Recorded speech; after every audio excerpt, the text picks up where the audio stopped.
Hello, good morning दोस्तों।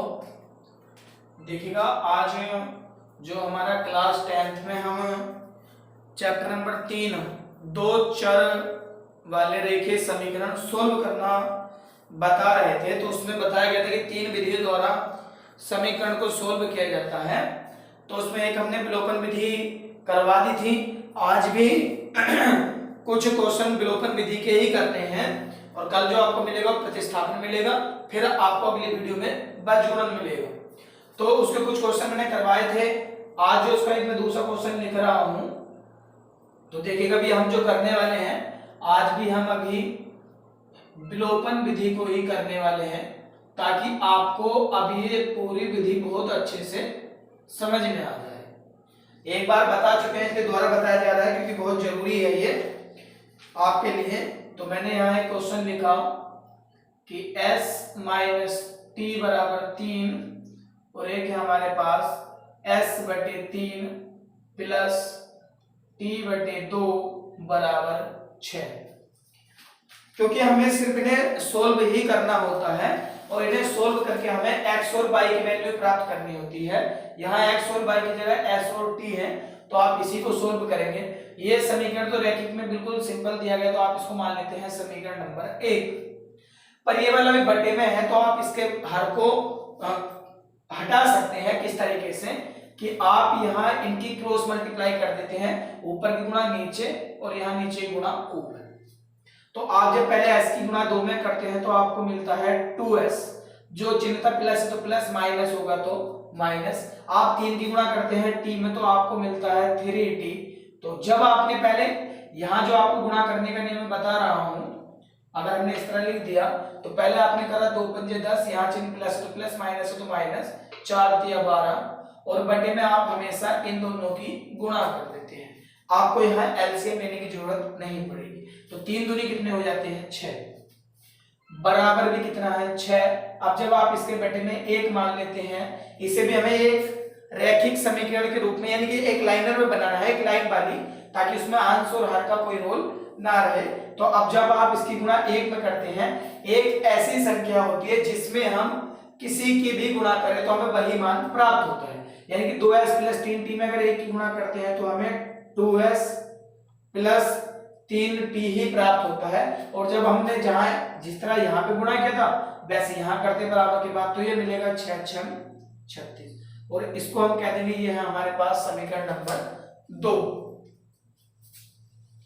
अब क्या है, जब आपके पास समीकरण 1 और 2 दोनों आ चुके हैं, तो मैंने बताया था आपको कि आपको हर क्वेश्चन में पहला वाला पद समान कर लेना है।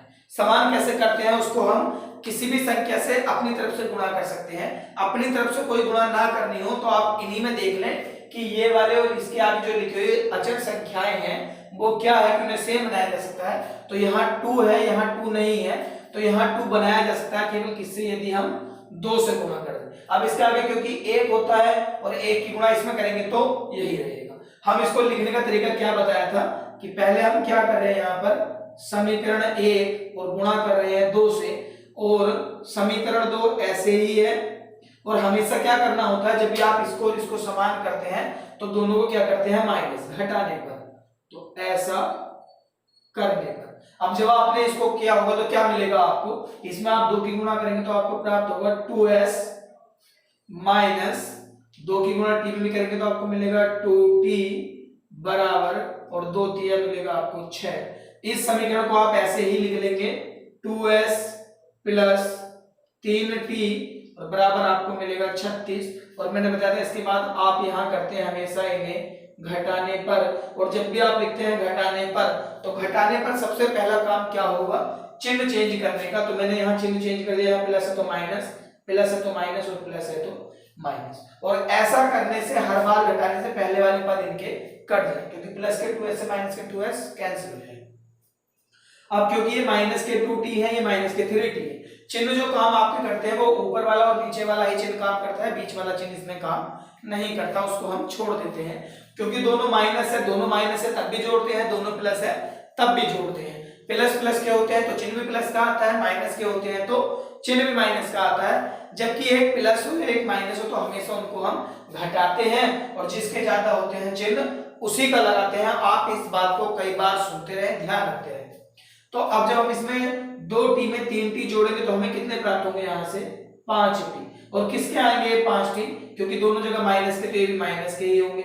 अब देखिए ये 6 प्लस के हैं और 36 माइनस के हैं, और प्लस माइनस हमेशा माइनस होता है, घटाते हैं। तो 36 में से 6 घटाएं कितने बचते हैं 30। और ज्यादा किसके हैं, क्योंकि प्लस के केवल 6 हैं और माइनस के 36 हैं, तो जिसके ज्यादा होते हैं चिन्ह उसी का लगाते हैं। अब दोनों तरफ माइनस, तो माइनस से माइनस कट जाता है और हमें मिल जाता है t बराबर 30/5। और 5 से 30 पूरा पूरा कितनी बार कट जाता है, 6 बार। तो हमें t की वैल्यू प्राप्त हो जाती है 6। और मैंने कहा था इसके बाद आप किसी भी समीकरण से कर सकते हैं। आपको लगता है समीकरण 1 आसान है तो समीकरण 1 में इस मान को रख दीजिए, आपको लगता है 2 आसान है तो 2 में रख दीजिए, आंसर वही रहता। तो हमने इसे करा समीकरण नंबर 1 से। समीकरण 1 में क्या है हमारे पास, s माइनस टी बराबर 3। अब हमें पता है कि s की जगह s है और t की जगह हमने कितनी वैल्यू प्राप्त की है, t की जगह में रखना है 6 और बराबर हमें कितना मिलने वाला है 3। और देखिएगा माइनस के 3 कहां जा, ये जो माइनस के 6 है वो कहां जाएंगे, बराबर की बात प्लस में। प्लस वाली संख्या माइनस में जाएगी और माइनस वाली संख्या प्लस में जाती है, तो आपको प्राप्त होगा s बराबर 9। और यही आपके आंसर है। आप इन्हें लास्ट में लिख सकते हैं। अतः s बराबर 9 और t बराबर कितना मिला था 3, और ये दोनों हैं आपके आंसर। तो देखिएगा विलोपन विधि कितनी सरल है, कितनी आसान है, आप इसको बहुत आसानी से कर सकते हैं। एक क्वेश्चन और लिख रहा हूं अभी, आप इस विधि को बहुत अच्छे से समझ लें, क्योंकि आपको अधिकांश जो क्वेश्चन करने होते हैं एग्जाम में वो आप यही विधि लगाते हैं। सबसे सरल विधि है, इतना इसमें टफ कुछ नहीं है कि जो आप उसको समझ ना सके। क्योंकि कल हम प्रतिस्थापन विधि बताने वाले हैं, मैंने पहली वीडियो में आपको बता दिया है, आप क्वेश्चन प्रतिस्थापन से तभी करते हैं जब उसमें शर्त दी गई हो कि दी गई समीकरणों को प्रतिस्थापन से करें, दी गई समीकरणों को बीजगुणन से करें, आप तभी लगाते हैं। अदरवाइज आप हमेशा उन सवालों को विलोपन विधि से ही सोल्व करते हैं। चलिएगा देखिएगा एक सवाल और लिख रहा हूं मैं, आज का दूसरा इसी का। तो आज है ये 3x बटे में 2 माइनस 5y/2 बराबर माइनस के 2। और दूसरी समीकरण है हमारे पास x/2 प्लस y/3 और बराबर ये है हमारे पास 13/6। क्योंकि अभी दोनों समीकरण है अंश और हर के रूप में दी गई है, तो भी अंश और हर को एकदम से जोड़ना घटाना इतना आसान नहीं होता। आप कर सकते हैं, इसमें 3 की गुणा करके यहां से काट सकते हैं, पर ये जो बटे में है आप उसको जल्दी से सोल्व नहीं कर पाते। तो आपको क्या करना है कि जैसे मैंने बताया था, आप पहले इसको क्या लिखेंगे कन्वर्ट करके, आप देखिए तिरछी गुणा करके भी लिख सकते हैं। आपको लगता है दोनों में हर समान है तो आप ऐसे भी कर सकते हैं। अदरवाइज आपको लगता है कि इनके हर समान है तो आप देखिएगा इसको सीधे सीधे लिख सकते हैं 3x माइनस 5y और दोनों के बटे में कितना है 2। आप तिरछी गुणा भी कर सकते थे, तो यहां मिलता है 6x माइनस के 10y और बराबर हमारा कितना मिला हुआ है माइनस के 2 बटे में मान लेते हैं 1। जब एक लाइन वाले समीकरण बना देते हैं तो क्या मिलती है आपको 3x माइनस 5y की गुणा 1 में करते हैं तो यही मिलता है 3x माइनस 5y और बराबर मिल जाता है 2 दूनी 4 माइनस के, और ये बन जाती है समीकरण नंबर 1। अब देखिए इसमें हर का रोल खत्म हो चुका। अब आप ऐसे ही इसको करते हैं, क्योंकि इसमें हर सेम नहीं है तो आप दोनों का एलसीएम भी ले सकते हैं। ये दोनों की क्रॉस मल्टीप्लाई कर दें तो कितना मिलेगा, पहले 3x प्लस के 2y और बटे में कितना मिलने वाला है 2 तिया 6 और बराबर में है 13/6। क्योंकि दोनों तरफ हर समान है, यहाँ भी 6 है यहाँ भी 6 है, तो आप इस 6 से ये वाला हर काट सकते हैं। बराबर में अंश से अंश और हर से हर कट जाते हैं यदि दोनों सेम हो। तो यहाँ क्या बचेगा आपके पास 3x प्लस के 2y बराबर 13 और ये आपके पास होगी समीकरण नंबर 2। अब आपको क्या करना है कि देखिएगा आपको इन दोनों को सेम बनाना, तो क्या दोनों सेम है, बिल्कुल इक्वल है ये वाले, ये भी 3x है ये भी 3x है, तो हम डायरेक्ट इन्हें क्या कर सकते हैं कि दोनों को घटाने पर तो हम इसे सिर्फ इतना लिख सकते हैं समीकरण 1 माइनस समीकरण 2 करने पर। हम गुणा भी किस लिए करते थे, ताकि इन दोनों को एक जैसा बनाया जाए। और अब देखिए 3x एक जैसे हैं, तो जब दोनों को माइनस करते हैं तो क्या मिलता है हमें, पहले समीकरण है शुरू में 3x माइनस 5y बराबर माइनस के 4, और दूसरे में हमें दिया गया है 3x प्लस के 2y और बराबर में है आपका 13। आप जब इनको घटाते हैं तो आप यहाँ लिखते हैं घटाने पर, और घटाने पर सबसे पहला काम चिन्ह चेंज करने का। आपने यहाँ किया माइनस, प्लस का उल्टा माइनस, और यहाँ प्लस है तो माइनस। ऐसा करने से आपके शुरू वाले पद हमेशा कट जाते हैं। अब आपको माइनस के 5y माइनस के 2y दोनों ही माइनस के हैं, तो कितने मिल जाते हैं, ये माइनस के 7y। और यहाँ पर है आपके पास 13 और 4, तो यहाँ आपको प्राप्त हो जाता है कितना, दोनों माइनस के तो माइनस के 17। अब जब आप इसको सोल्व करते हो तो आपको मिलता है y बराबर, माइनस से माइनस कर दिया होगा, आपको मिला होगा 17/7 पहला मान। क्योंकि y का मान मिल चुका, भी x का निकालना है, तो अब हम इसे किसी भी एक समीकरण से सोल्व कर सकते हैं, चाहे पहले वाले में रखते हैं दूसरे वाले में। आपको जरूरी नहीं कि आपको हर बार पहले में रखना है, आपको लगता है कि दूसरे में रखना आसान, तो आप दूसरे में भी रख सकते हैं अपनी इच्छा अनुसार। चलिएगा मैं इसमें दूसरे में रख देता हूँ, आप पहले में रखेंगे तब भी आंसर वही आएगा। समीकरण 2 में रखने पर, या मैं कह सकता हूं समीकरण 2 से, इसे मैं डायरेक्ट कह सकता हूं समीकरण 2 से, यानी कि हम y का मान कहां रखने वाले हैं, समीकरण नंबर 2। तो समीकरण 2 हमारे पास क्या थी, 3x प्लस के 2y और बराबर है 13,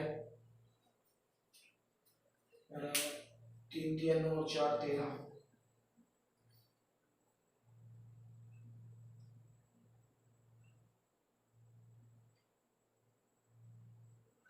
चलिएगा, तो कितना मिलने वाला है हमें, ये 3x ऐसे ही लिखेंगे प्लस के 2, y की जगह हम रखने वाले हैं 17/7 और बराबर है हमारे पास 13। उस दिन मैंने बताया था पहले वीडियो में हम इसे सोल्व कैसे करते हैं, इसकी हमेशा मल्टीप्लाई करते हैं, गुणा करते हैं, तो ऊपर होता तो ऊपर की गुणा ऊपर ही करते हैं, इसके बटे में जहां कुछ नहीं होता वहां एक मानते हैं। तो ये ऊपर हमें मिल जाता है 17 दूनी 34 और बटे में है 7 बराबर 13। और अब इसको हम कहां ले जा सकते हैं, दूसरी तरफ 13 माइनस 34/7 बटे में कितना मान लेते हैं 1। वही मेथड क्रॉस मल्टीप्लाई वाला, तो क्या बनता है 3x बराबर 13 7 91 माइनस के 34 का ना 34 और बटे में कितना आएगा 60 का ना 7। तो क्या मिल जाता है आपको, अब आगे ये 3x बराबर 91 में से 34 घटाएंगे, 11 में से 4 आपके घटेंगे 7 और यहाँ पर रहेगा आपके 8 में से 3 गए 5 और बटे में है आपके पास 7। तो जब आप इसको सोल्व करते हैं तो x बराबर, बताइएगा ये वाला भी 3 कहाँ जाता है, ये जो गुणा में लिखा हुआ था, जैसे हम इसको यहाँ पर लेके जाते थे, ये वाला 7 कहाँ गया था बट्टे में, तो सेम ऐसे ही 3 भी कहाँ जाने वाला है बट्टे में, इसका मतलब 3 नीचे आ जाएगा और 3 से कट जाता है पूरा पूरा 19 या 57 और आपके पास मिलता है x बराबर 19/7। अब जब आप इसको लिखते हैं तो आप लिख सकते हैं अतः x बराबर हमें मिला था 19/7 और y बराबर हमें मिला है कितना 17/7। तो अब जब आप इसको अगर x और y की जगह मान रख के यहाँ सोल्व करते हैं तो आपको यही वाले मान प्राप्त हो जाते हैं जो उसने दिए। अगर आप यहाँ रखते हैं 19, देखिएगा अगर मान लीजिए मुझे ये वाला आंसर लाना हो, मुझे इसमें रखना हो, इस आंसर को संतुष्ट करना हो, तो क्या करना होता है, अगर मैं यहाँ x की जगह 19/7 रखूंगा तो 57/7, यहाँ कितना हो जाएगा 19 या 57/7। अगर मैं यहाँ पर रखता हूँ 17 दूनी 34/7, दोनों को जोड़ते हैं तो कितना मिलेगा 7 4 11 5 3 8 और 1 9/7 और 7 से फिर द्वारा कितनी बार घटेगा 13 बार। तो आपका वही आंसर प्राप्त होता है। ये होता है आंसर को जांच करना कि वो आंसर जो मैं निकाले वो सही है या गलत है। चलिएगा दोस्तों, उम्मीद करता हूँ कि आज की वीडियो के भी आपको दोनों क्वेश्चन अच्छे से समझ में आ गए होंगे। आज हम ये विलोपन विधि का जो कॉन्सेप्ट हमने बताया था, अब ये क्लियर हो चुका है पूरा मेथड कि आप इसे अच्छे से समझ चुके हैं। कल की वीडियो में आपको प्रतिस्थापन विधि के 3 सवाल करवाए जाने हैं, 3 से 4 सवाल। फिर अगली दिन जो आपको होने हैं वो बचगुणक वाले होने हैं। उसके बाद हम कंटिन्यू अभ्यास के जो ये तो समीकरण दी हुई है, फिर वो क्वेश्चन सोल्व करने वाले हैं जहां हमें समीकरण ने बनानी है। चलिएगा दोस्तों, मिलेंगे कल अगली वीडियो के साथ। तब तक के लिए सभी दोस्तों को हमारी तरफ से जय हिंद।